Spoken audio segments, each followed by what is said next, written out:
Bienvenidos a todos y a todas a este tercer conversatorio dentro de lo que es esta actividad de vinculación con el medio, como la llamamos aquí en la Facultad de Ciencias Humanas.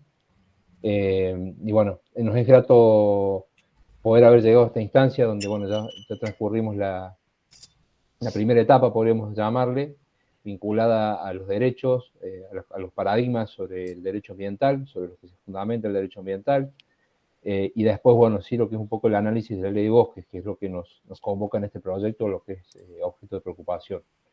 En esta nueva etapa, en este nuevo conversatorio, inauguramos una nueva faceta que, para los que no estamos en el ámbito de las ciencias exactas o de la agronomía, nos resulta muy interesante, muy grato, y bueno, voy a presentar a la profe que hoy nos va a acompañar, que hoy va a conversar con nosotros, que es un poco la idea, que no se pierda esa idea, que es un conversatorio. Seguramente aquí tenemos gente de diferentes disciplinas, así que la idea es que podamos charlar un poco sobre, particularmente hoy, el tema que nos va a traer Evangelina, que es generando oportunidades de restauración en los paisajes río Choncancharaba. La doctora Evangelina Natale es profesora del Departamento de Ciencias Naturales de la Facultad de Ciencias Exactas, Físico-Químicas de nuestra universidad, y ella es investigadora también de CONICET. Así que bueno, la idea es que la profe nos dé un poco un pantallazo de lo que es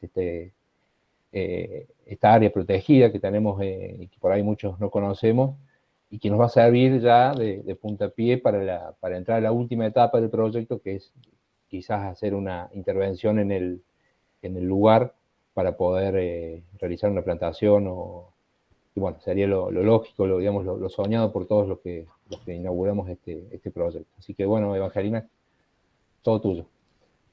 Bueno, muchas gracias, Gustavo. Buenas tardes a todos. Bueno, ojalá que se sumen más de las ciencias humanas, porque ahí veo muchos biologuitos por ahí dando vuelta, que me han escuchado bastante en los últimos años. Bueno, un poco la idea de la charla, que yo voy a poner una presentación como para no derivar por ahí. Ustedes, mientras yo voy charlando, me van cortando y vamos ahí haciendo esta interacción un poco más fluida, ¿no? Así que bueno, vamos a ver si esto nos ayuda. Esta mañana estaba complicado las conexiones.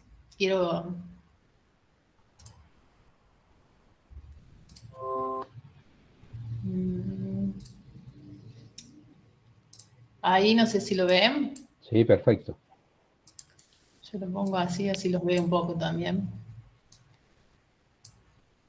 Bueno, como decía Gustavo, este conversatorio lo llamamos, es como una primera parte, después Antonio va a continuar en el próximo conversatorio, lo llamamos Generando Oportunidades de Restauración del Paisaje en el Corredor Chocancharaba, que tiene que ver con nuestro río, ¿no? Nos gusta más llamarlo así que Río Cuarto. Bien. Y como decía Gustavo, tenemos el foco en lo que es los bosques y las coberturas nativas, ¿no? Y que a partir de 1970 esas coberturas han disminuido a nivel mundial en un 60%, y que en el siglo XX Argentina perdió el 70% de los bosques nativos. Eso creo que es algo que todos sabemos y que estamos tenemos presente de que estamos en una emergencia ambiental respecto a esto. Pero algunos datos que siguen alarmando es que para el 2014, donde ya estaba sancionada la Ley de Presupuestos Mínimos de Conservación de los Bosques, que deben haber hablado en el conversatorio anterior, el 4,3% de la deforestación global estaba ocurriendo en Argentina. y que entre el 2000 y el 2015 Argentina se encontraba entre los 10 países con mayor pérdida de bosque. Entre el 1998 y el 2018 se perdieron unas 6,5 millones de hectáreas, y que la mayor pérdida se dio dentro de lo que la ley 26.331 de conservación de los bosques definía como áreas de alto valor de conservación, ¿sí? En las zonas rojas. Así que bueno, este panorama no es muy alentador porque a pesar de las regulaciones que tenemos, esto nos cuesta bastante poder llevarlas adelante y que sean realmente efectivas. Y siempre pensamos de por qué es necesario, cuál es la importancia de que esos sistemas naturales, específicamente los bosques, que es en donde más ponemos foco en cuanto a las estrategias de conservación, siendo que nosotros creemos que todos los sistemas naturales cumplen un rol en los ecosistemas, y no necesariamente los bosques son el único sistema natural que debemos conservar, ¿no? Pero, ¿cuál es la importancia de estos sistemas aparte de que contribuyen a la conservación de la biodiversidad?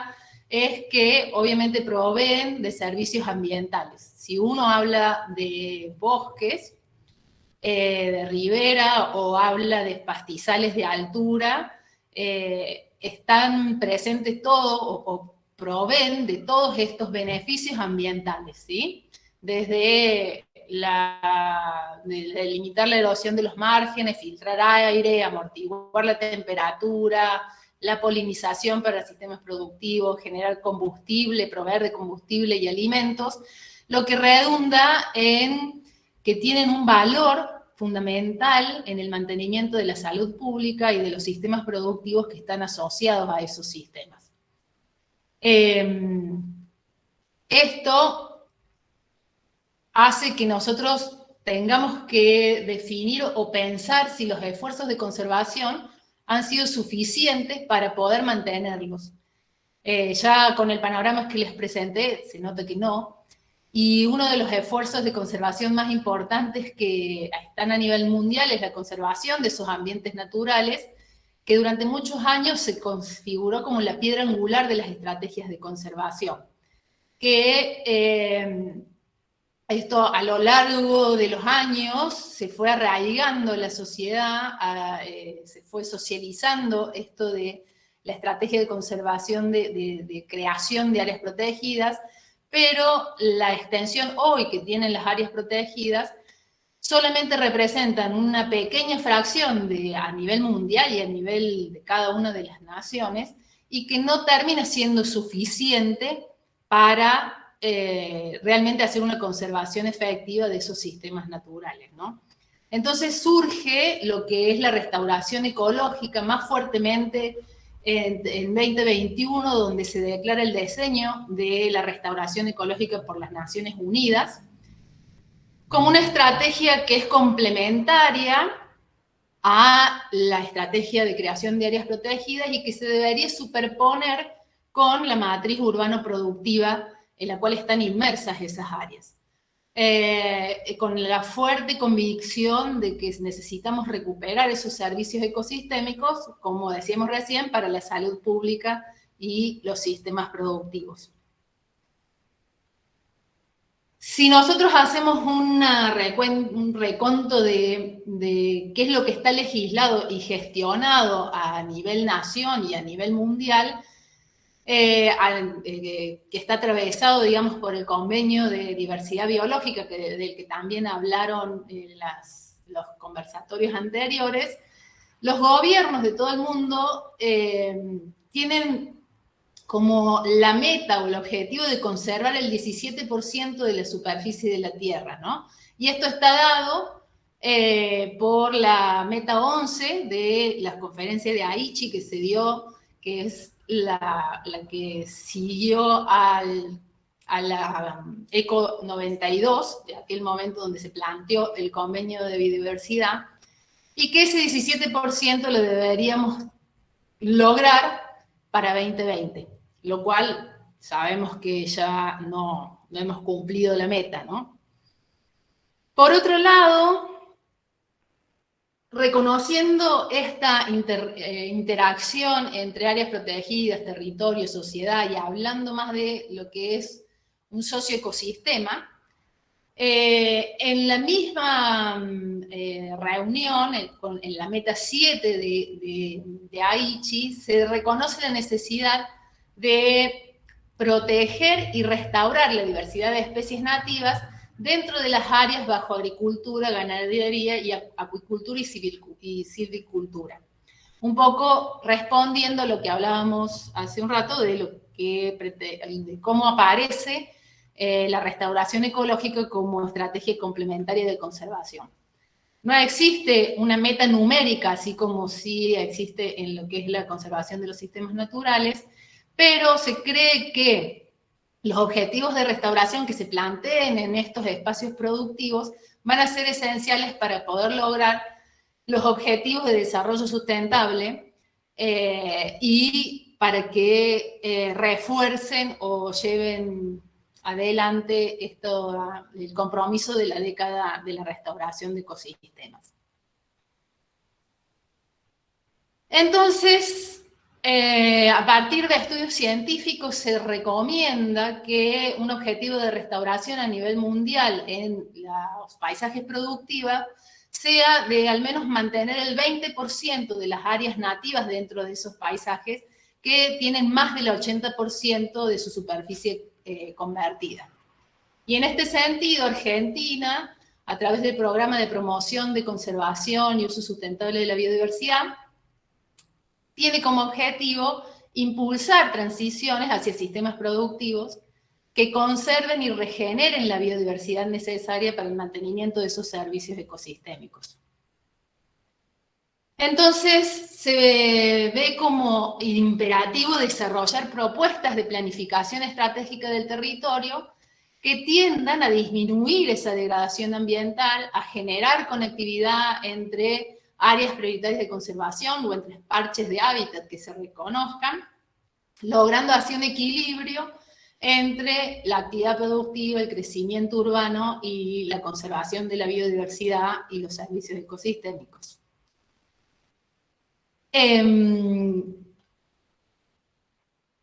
Entonces, como esquematizando esto de alguna forma, es que a través, nosotros tenemos un paisaje donde encontramos una matriz productiva, donde se encuentran inmersos nuestros ecosistemas nativos, y entonces tenemos que generar un equilibrio entre esa actividad productiva y los procesos ecosistémicos que se generan en esa matriz a través de un manejo ecológico, ¿sí? Que ese manejo ecológico lo debemos llevar a planes de gestión o a políticas de regulación que vayan de alguna forma llevando la reducción de los efectos negativos que generan este sistema de producción que tenemos hoy en la actualidad sobre los sistemas nativos.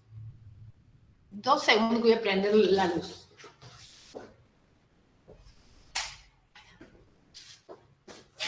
Ahora sí, ya no veía nada. Bueno, hasta acá, preguntas. No, o no entiende nada o soy muy clara. Raimundo. Bueno, ¿qué pasa en Córdoba? ¿Qué nos pasa a nosotros? Sabemos que durante estos 2 últimos siglos, Córdoba perdió más del 95% de sus ambientes naturales. En 1916 teníamos unos 12 millones de hectáreas de bosque nativo y en el 2016 ya quedaba apenas unas 500.000 hectáreas, ¿sí? Sobre esas 500.000 hectáreas aparecen los incendios 2020 que afectaron más del 7% de ese 3% que quedaba de todos los ambientes nativos en la provincia. sea que seguimos perdiendo bosques y sistemas naturales. En ese contexto, la cuenca del río Chocancharaba se encuentra bastante mal de salud.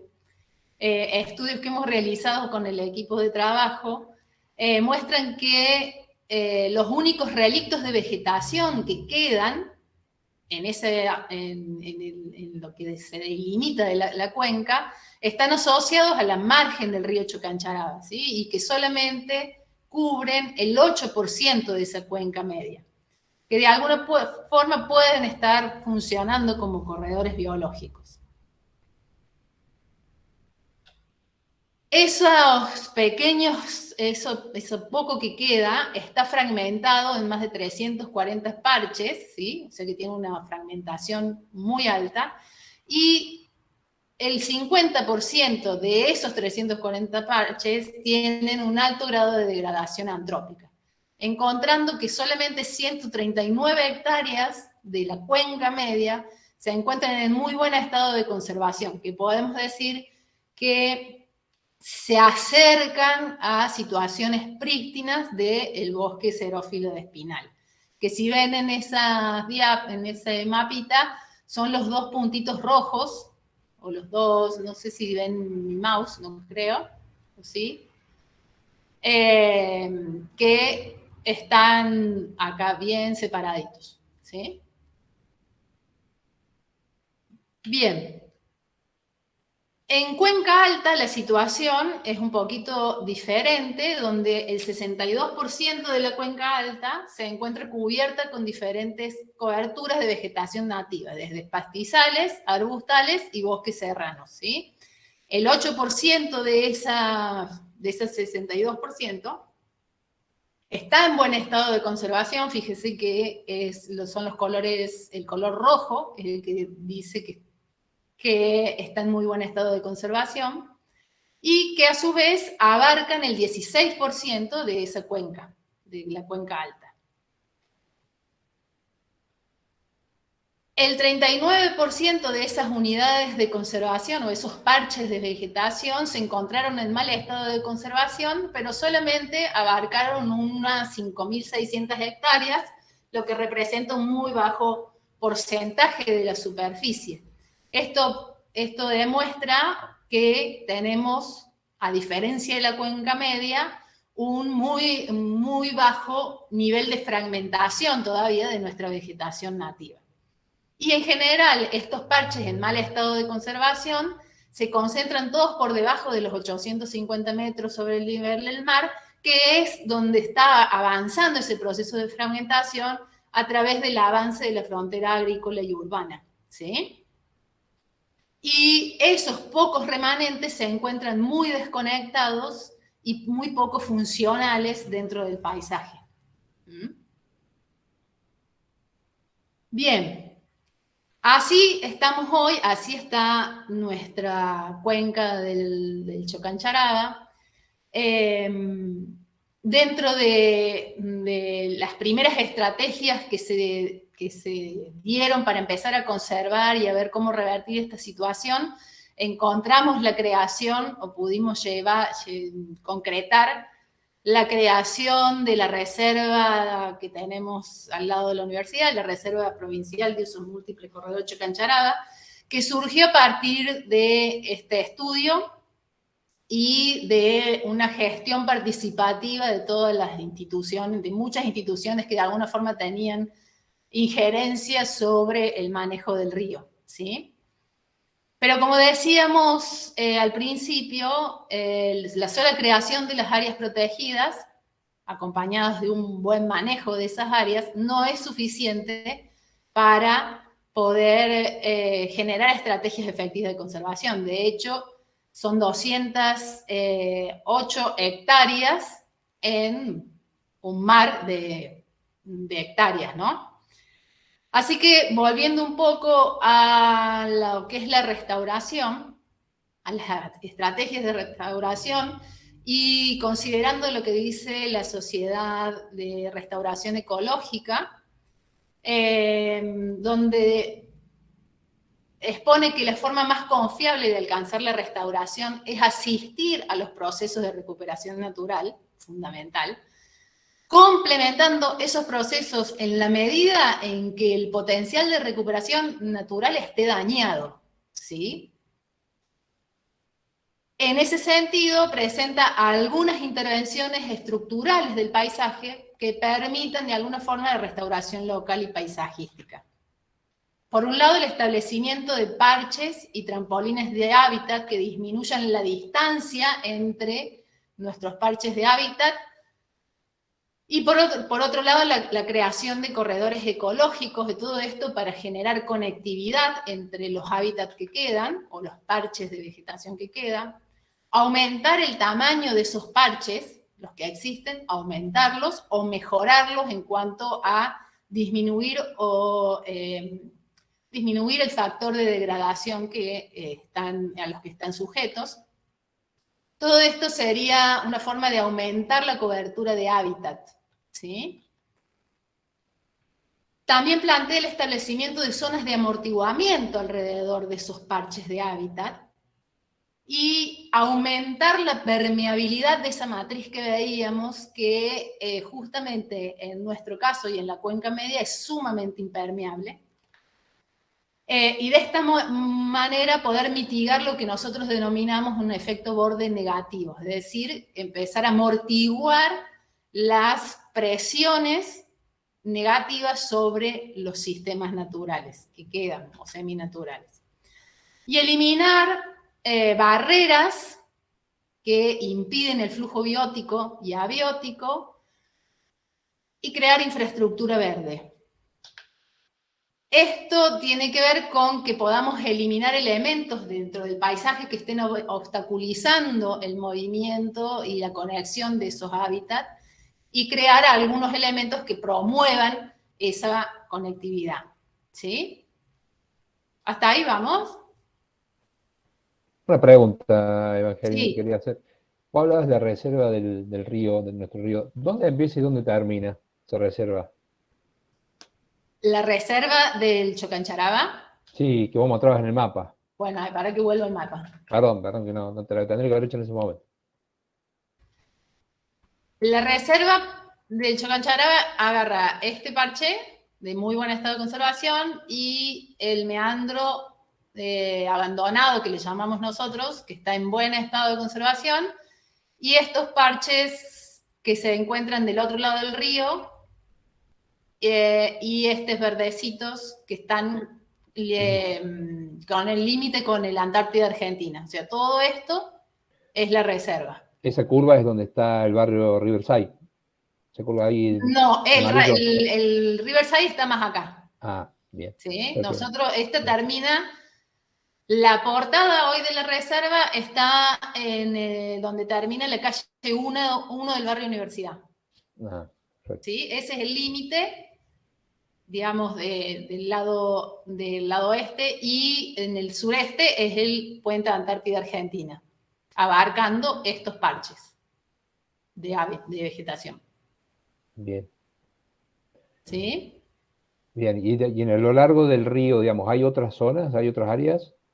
¿Protegidas? Sí. No. Es la única. Es la única. Bien. Así, como figura legal, es la única. Bien. ¿Alguna otra pregunta, ya que estamos?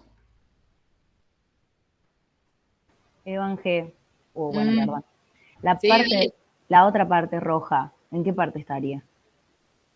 ¿Esta zona? Sí. Está cerca de Reducción, es un parche de un privado, ¿no es cierto, Anto? Sí. Sí. Hay varios parchecitos ahí, pero son dentro de campos privados, ¿no es cierto? Son propiedades privadas. No es como algo abierto, sí. Sí. Yo quería preguntar por ahí, yo conozco que en esas zonas hay areneras, por ejemplo. Sí. ¿La actividad de las areneras influye en la conservación de los bosques? ¿Afecta a estos parches puntualmente o no? Y depende qué tipo de areneras. Extracción de áridos en todo el río, desde el río Seco hacia abajo, hay en todos lados. Hay zonas donde está prohibida la extracción de áridos, pero igual se da. Por ejemplo, en la zona de la reserva del Chocancharaba está prohibido. Y tenés areneras que son artesanales, ponele, o atracción de sangre, y las de cantera seca. Las de cantera seca, obviamente que sí, que impactan sobre lo que haya, la cobertura que haya arriba, porque lo primero que tienen que hacer es sacar la carpeta vegetal y después hacer extracción. Las de extracción de sangre se hacen sobre el cauce. Las de cantera seca también tienen el inconveniente que se van moviendo porque permanentemente las tienen que ir corriendo. Entonces va haciendo un daño tremendo en toda el área, en todo el alrededor. Sí. Claro. Y ahí, o sea, el tema del río en sí, que yo supongo que las autorizaciones las da lo que era la ex-DIPAS para la extracción de áridos y demás. ¿Hay alguna articulación con lo que hace Córdoba Ambiente o los organismos del Estado, me imagino provincial, que hay dos situaciones. Sí. Las canteras secas no dependen de DIPA, sino que dependen de la Secretaría de Minería de la Nación, porque tienen el Código de Minería. O sea, son reguladas por nación. O sea, que ahí lo único que podemos hacer es articular y acordar que es bastante bien difícil. Y lo que es extracción sobre el cauce, o sobre, digamos, la línea de ribera hacia el cauce, depende de la Secretaría de Recursos Hídricos, que sí tiene más articulación con la Secretaría de Ambiente y que es todo provincial. Claro. Que de alguna manera están trabajando juntas a través de... Mucho se dio a partir de la creación de la mesa del Chocancharaba. Hay como más articulación en eso. Secretaría de Recursos Hídricos regula dentro de sus posibilidades que en las zonas donde no se tenga que extraer áridos no se haga, está la patrulla del río y todo eso. Pero la de canteras, las canteras secas no pasan por la misma autoridad de aplicación. Bien. Y no hay conexión de eso, ¿no? No hay acuerdo.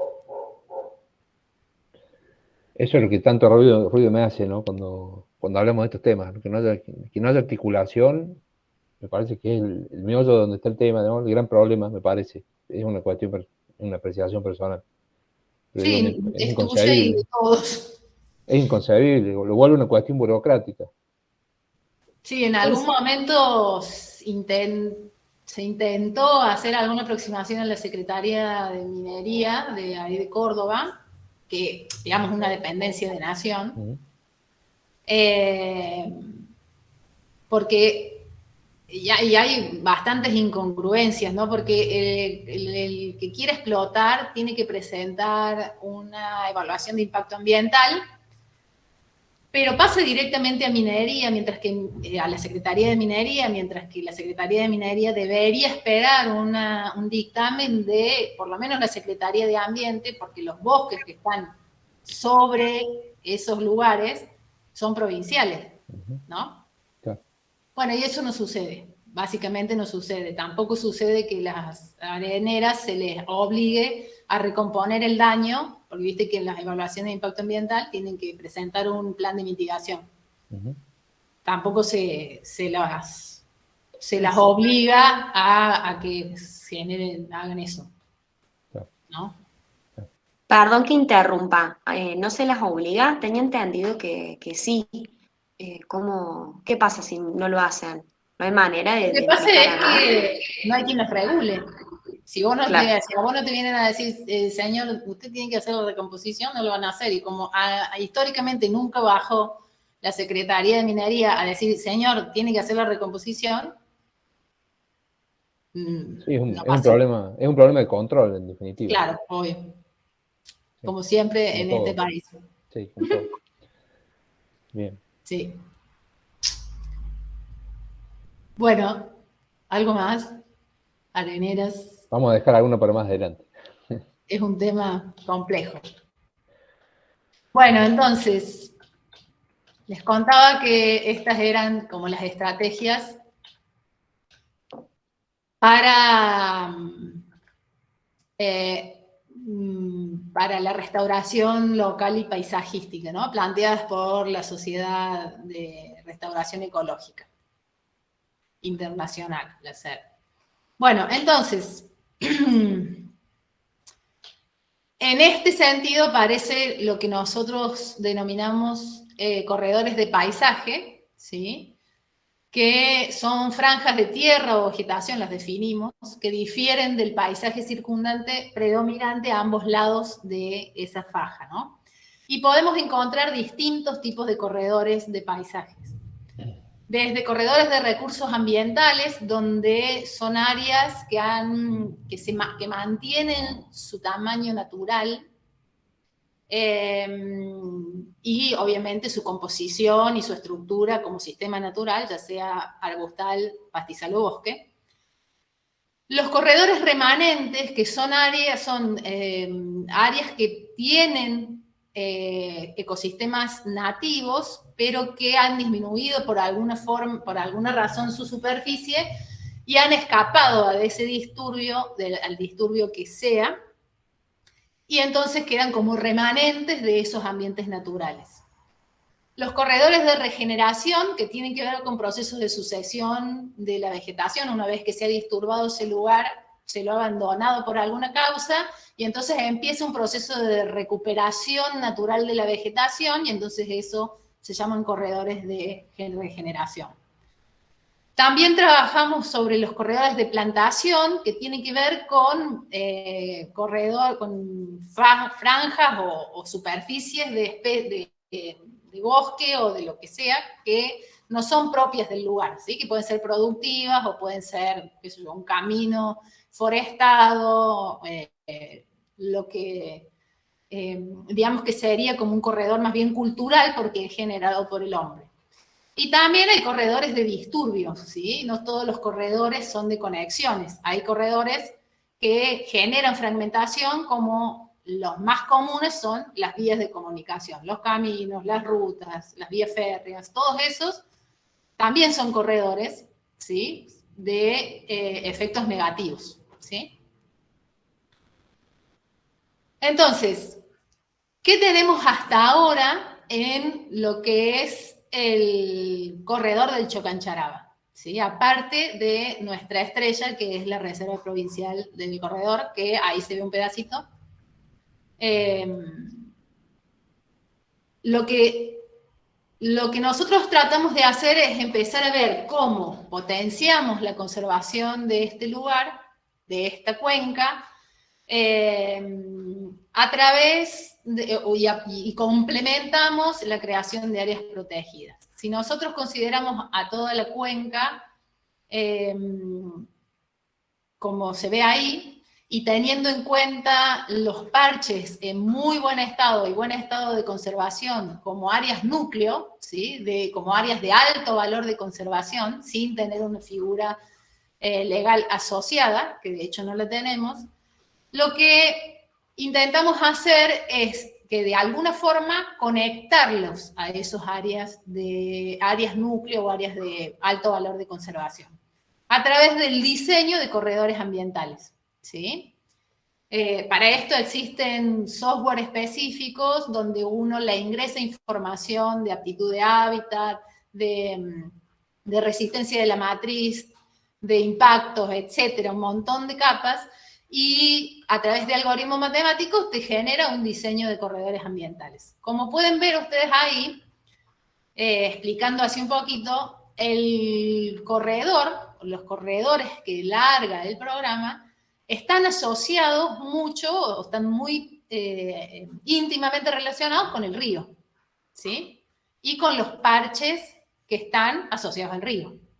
¿Eso qué quiere decir? Que todo lo gris que vemos, ¿sí? Que es el resto de la cuenca, de los límites de la cuenca, es una matriz impermeable para poder para que el corredor lo pueda atravesar, ¿sí? No hay nada, ningún elemento que permita disminuir esa impermeabilidad, ¿sí? Porque, ¿por qué queremos atravesar esa matriz? Porque los sistemas naturales no es que se terminan donde termina la cuenca, ¿no?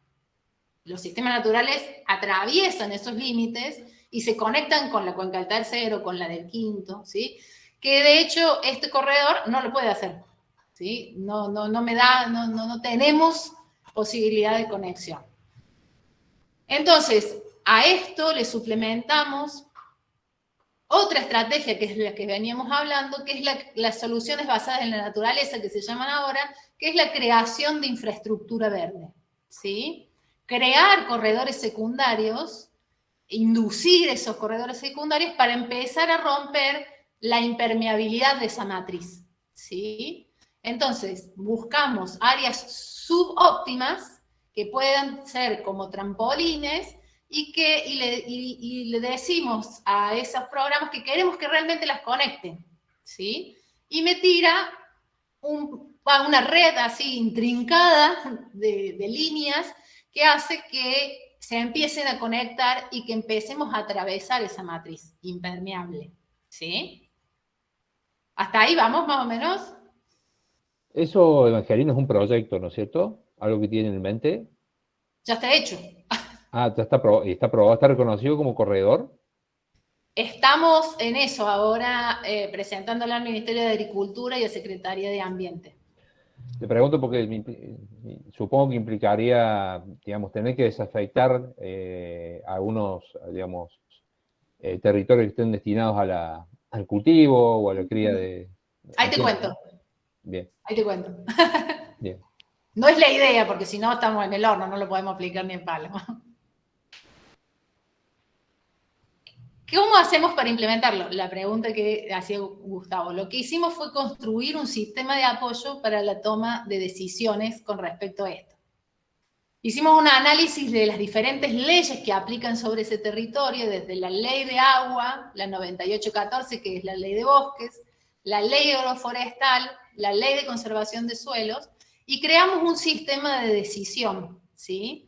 Por ejemplo, así rápidamente, porque esto es como una simplificación de ese sistema, a través de la ley de agua, lo que sí necesitamos es que se cumplan estas leyes, ¿no es cierto? Si no, estamos igual. Imagínense que la ley del Código de Agua es del 75, creo. El Código de Agua lo que dice es que debemos tener aprobada una línea de ribera, que tiene que ver con definir a través de un proceso de cálculos de inundaciones recurrentes en los diferentes ríos, cuál es la zona que a cada lado del río es pública, ¿sí? Si ese cálculo no existe, entonces a través de una resolución, la 395 del 2004, existe un deslinde, ¿sí?, de 15 metros a cada lado del cauce, en el cuarto, por ejemplo, y en el tercero, y en otros ríos es distinto los metros, que es público, ¿sí? O sea, no hay ningún campo que pueda llegar hasta el borde del cauce. Como mínimo tiene que tener 15 metros de retiro. Esos 15 metros son los ganados para la ley, para nuestros corredores, ¿sí? Ahí, por ejemplo, no tendremos que hacer ningún deslinde del privado, como decía Gustavo recién. A esto se le suma la ley 9814, que dice que en su artículo 6 existe una faja de conservación de 100 metros a cada lado del cauce, que es categoría 1. ¿Sí? O sea que están obligados los propietarios a dejar 100 metros a cada lado del cauce como área de conservación. Y a esto también le sumamos la ley agroforestal, la 10.647, que salió en el 2017, donde obliga a los productores, a los propietarios de tierra, en su artículo 6, a forestar un mínimo del 2% de su superficie, ¿sí? O un 5% dependiendo de la autoridad de aplicación, lo que le diga la autoridad de aplicación. A eso está asociado una resolución, la 159, donde dice cuáles son las especies recomendadas para forestar y que por suerte incluyeron muchas especies nativas, y cuáles son las prohibidas, donde están las especies exóticas invasoras. ¿Sí? Hubo una negociación ahí, capaz que ustedes se acuerdan, de que hubo una pelea en un momento en qué especies vivan y qué no, pero bueno, se llegó a eso, se acordó y se negoció eso. Entonces, en base a este árbol de decisión, la idea es que podamos implementar el corredor, el diseño de corredores que se planteó antes. ¿Sí? O sea, la idea es que el que tenga que forestar o como forestar, o que tenga que dejar algo, lo deje de acuerdo a este diseño de corredores. ¿Sí? ¿Se entendió? ¿Gustavo? Sí. Sí, O muchas sea que, gracias. sí, que yo entiendo que si, por ejemplo, una ONG quiere colaborar con la reconstrucción del bosque o quiere colaborar con el proyecto del corredor, debería alinearse en estos principios que vos mencionabas recién. Dando un ejemplo, ¿no? Sí, en realidad lo que nosotros estamos, como nosotros tenemos, mirá, ¿qué hicimos? Nosotros tenemos, por ejemplo, el diseño de corredores en la Cuenca Media. Fíjate que ahí está la Reserva Provincial de Usos Múltiples. ¿Sí? ¿Se ve? Sí. Acá. Bien. A eso le superpusimos la capa catastral. Fíjate que es todo privado. Uh-huh. ¿No? Entonces, en realidad lo que nosotros planteamos es que cada uno de esos privados que sí o sí tiene como mínimo la obligación de forestar un 2% de su superficie, lo haga siguiendo el diseño de corredores. ¿Sí? Claro. Las ONG siempre van a trabajar sobre lo público. Claro. ¿No es cierto? Uh-huh. Es sobre cualquier espacio público. Entonces, si uno lo ve así como en una cosa práctica, en un caso práctico, por ejemplo, este campo que tenemos acá, que es parte de la cuenca, que tiene unas 1.053 hectáreas, en realidad ya tiene un 5% de cobertura arbórea. O sea que presenta a provincia su porcentaje de forestación, y la provincia le dice, bueno, listo, ya tenés un 5%, lo tenés que mantener. ¿Cuál es la importancia del corredor? Es que en el corredor nosotros también tenemos identificados los tipos de vegetación. Y en este caso, este señor tiene un 14% de esa superficie, que es una especie exótica invasora, que está listada en ese anexo de especies no deseadas. Y que la ley dice de que ellos tienen que generar un plan para disminuir el potencial invasor de esa especie. ¿Sí? Entonces esto, ¿qué es lo que hace? Un asesor forestal, porque lo tiene que firmar un consultor ambiental, la idea es que esto lo pueda tomar como una herramienta y que a partir de esta información pueda generar un plan de manejo para este señor, ¿sí? Que utilice el diseño de corredores y que de esa forma podamos ir implementándolo. ¿Sí? A diferencia de este, que por ejemplo no tiene nada. ¿Sí? Tiene que forestar como mínimo un 2% de su superficie. En ese caso, si nosotros ponemos o superponemos el corredor biológico sobre ese campo, le decimos en qué lugar tiene que forestar, en qué lugar es deseable que foreste y con qué especies queremos que foreste, porque tenemos cuál es el mapa de vegetación de esa zona. ¿Sí? Esa es la idea de la herramienta. Entonces, uno, para terminar, después charlamos, lo pregunta que yo siempre trato de hacer y que es muy difícil o a veces no se sabe cómo contestar, es que si plantar cualquier árbol en cualquier lugar es hacer restauración.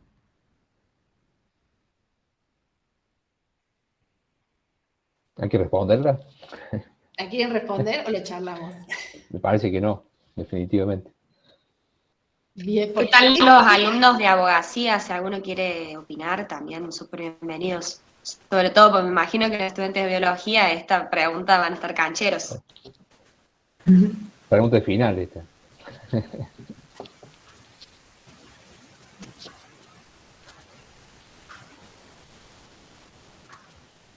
Todos silenciosos. Están aprendiendo, están aprendiendo. Están aprendiendo. Ahora, a mi parecer no, porque cada uno de los árboles tiene una característica que es propia y un suelo también que deben de tener ciertas características, me parece. Ujú.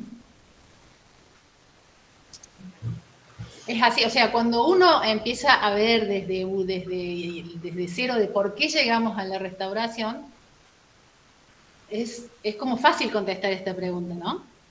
Porque vos decís, y no, si yo te digo que el corredor tiene que pasar por acá, que tenemos estas especies que son las que hay que mantener, porque es este el bosque nativo que tenemos con esta composición, entonces no puedo poner otra especie, ¿sí?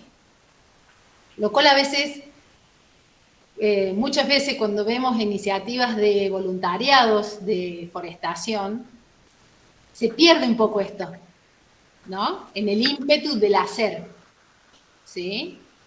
Y hay que tener cuidado con eso, porque fíjense, a nivel mundial, desde que empezamos con esta emergencia ambiental, hubo muchas iniciativas para volver a tener millones y millones de hectáreas de bosque. Desde la Declaración de Nueva York del 2008, donde quería restaurar 350 millones de hectáreas para el 2030, o el desafío de Bonn, donde quiere restaurar los bosques, ¿sí?, de todo el mundo. O en el 2014 aparece esto de la mejora de las reservas forestales de carbono generada una iniciativa de las Naciones Unidas. En el 2020 aparece el Foro Económico Mundial con el Programa Mundial para plantar árboles y apoyar el diseño de la restauración de los ecosistemas. En América Latina aparece la iniciativa 20 por 20 para restaurar los paisajes de América Latina, donde se lanza en el 2020 por la COP, cuando se hace la COP20 en Lima, para apoyar estos desafíos internacionales, con la idea de restaurar 50 millones de hectáreas en tierras degradadas y con el compromiso de restaurar 1 millón de hectáreas. Pero cuando hablamos de restaurar en estos lugares es plantar árboles, ¿sí? Entonces hay que tener ojo con esa estrategia. Es una estrategia complementaria y puede ser efectiva si se trabaja de manera efectiva y consciente, ¿sí? Podemos tener algunas cosas como esto, de que algunos grupos de interés vean como algo que nosotros vemos degradado, algo que ellos perciben como deseable. Y entonces vamos a tener resistencia en la implementación de esa estrategia, ¿sí? O pretender que la restauración es posible, muchas veces se ha visto como una estrategia de intereses comerciales para justificar actividades que realmente están degradando la naturaleza. También crece la preocupación de que muchas de esas iniciativas ambiciosas no estén a la altura de los objetivos claves de secuestro de carbono. Por ejemplo, hubo un momento en donde se querían tapizar de kiris por no me acuerdo qué era, la costa del río, terminó siendo San Luis el que se tapizó de kiris, ¿sí?, que tenían unas hojas así, y que lo que todo el mundo decía es de que tenían mayor secuestro de carbono, ¿sí? Por suerte los kiris se helaron y no se convirtieron en nada peor. También lo que puede pasar con estas iniciativas es que impulsen y que comprometen a la biodiversidad, porque estamos reemplazando biomas herbáceos, ¿sí?, o arbustales por plantaciones, y esas plantaciones no pueden perdurar en zonas climáticas, en esas zonas climáticas, o se pueden volver hasta un problema.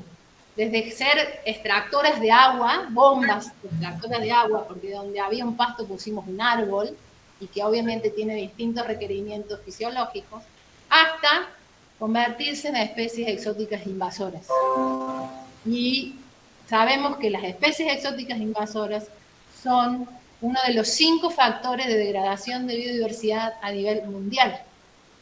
Y que una vez que una especie exótica invasora, por eso es una amenaza silenciosa, se instala, se establece y se dispersa, no le sacamos nunca más. Y perdemos lo que queríamos restaurar. ¿Sí? Perdón, ¿cuáles son las otras 5? El cambio climático, las invasiones biológicas, la fragmentación de hábitat, la pérdida de hábitat directa, digamos, de la deforestación.